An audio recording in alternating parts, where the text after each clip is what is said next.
previous video we adjusted the dark and light of this picture because it was taken indoors at night, which quite often leads to a very yellowish cast, especially with traditional light bulbs. So we've sorted out the dark and light, now we need to sort out the overall colour balance because it's looking too yellow. There are many ways to do it, as usual in Photoshop. There's thousands of different ways, well, dozens of different ways to do it, but we're going to come to Adjustments, Colour Balance, because that's what we want to adjust. What have we got here then? Try and position it so that you can see the main points of interest. That's going to be the faces. Faces are always the main points of interest. So what have we got? We've got 3 different sliders, cyan to red, magenta to green, yellow to blue. What do you do with them? You slide them around because they are sliders. And you can see, the more I slide them towards one end or the other, the more you're getting a shift in the overall colour. Okay, well that's yuck. So I'm going to press Alt or Option on a Mac and the cancel button turns to reset. It makes life a bit quicker than having to try and shift them all back to 0 again. Take a look underneath, you've also got 3 different sections: shadows, midtones and highlights. They're all separate sliders.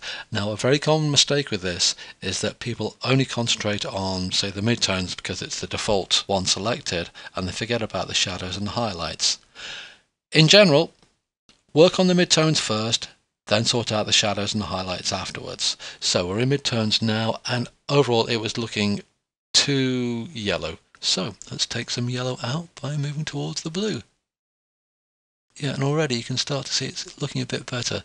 General rule of thumb, you don't want this kind of angular shape there. You either want either a straight line like that, or a bit of a curve going on there like that. Try and get them to balance out each other a little bit. Not there, more like there. And I'm going to have a little bit more magenta in there as well. Okay, I'll go with that for now.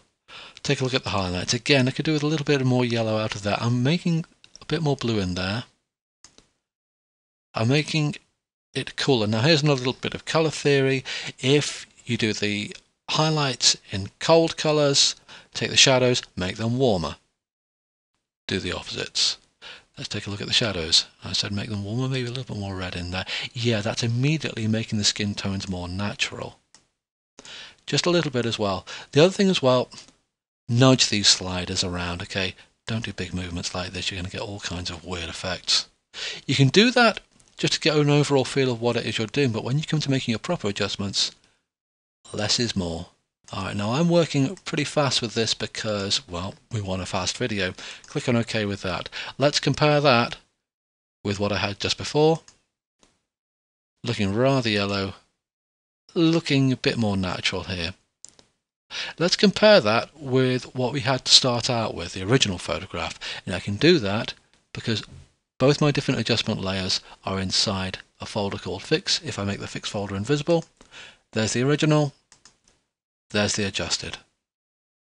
Okay, now I've shown you one way to do colour balance within Photoshop. There's numbers of different ways of doing it, and Photoshop is really good at doing this. Now, sometimes you may find a tutorial which will show you, for example, if someone's wearing a t-shirt you know is white, but it's looking yellowish because of the time of day it was taken and the angle of the sun in the sky, it can show you how to practically scientifically make that a neutral white and adjust your colour balance in the picture that way. I'm not going to do one of those techniques now, but what I will do is I'm going to come here, come to Control B, Command B if you're on a Mac. This picture, you can see it's got a very yellowish highlight, so fine. Take the highlight, make it blue. Well, take out some of the yellow and again get this kind of balance here. It's quite a strong yellow highlight there. Okay, now I've adjusted that so that most, if not all, of the yellow is taken out. A little bit in the midtones as well, because I'm getting still a bit of yellow down there. Make that bluer, like that, and click on OK. Alright, that's colour corrected. Compare that with the previous one. Well, you may disagree, but I think the previous one looks better. It's got information about the time of day it is based upon the colour. You can tell by looking at it that it's late in the afternoon. There's a nice yellowish glow to it. It feels warm, which, believe me, where I live, warm is good. Cold, not so good. Compare it with the corrected version. What it's done here is just make it colder. Now with Photoshop, you've got all these tools and you can do many things, but don't let Photoshop or the technique dictate to you what you want to see. I hope you got something out of this video. If you did, maybe you consider clicking on one of the links below and check out my game called Disco Baby, which is on the iTunes Store or Android stores like Google Play. It has 3 different games in it, a memory game, a maths game for children, and a dance along with me game for toddlers to join in with. Thanks for your time.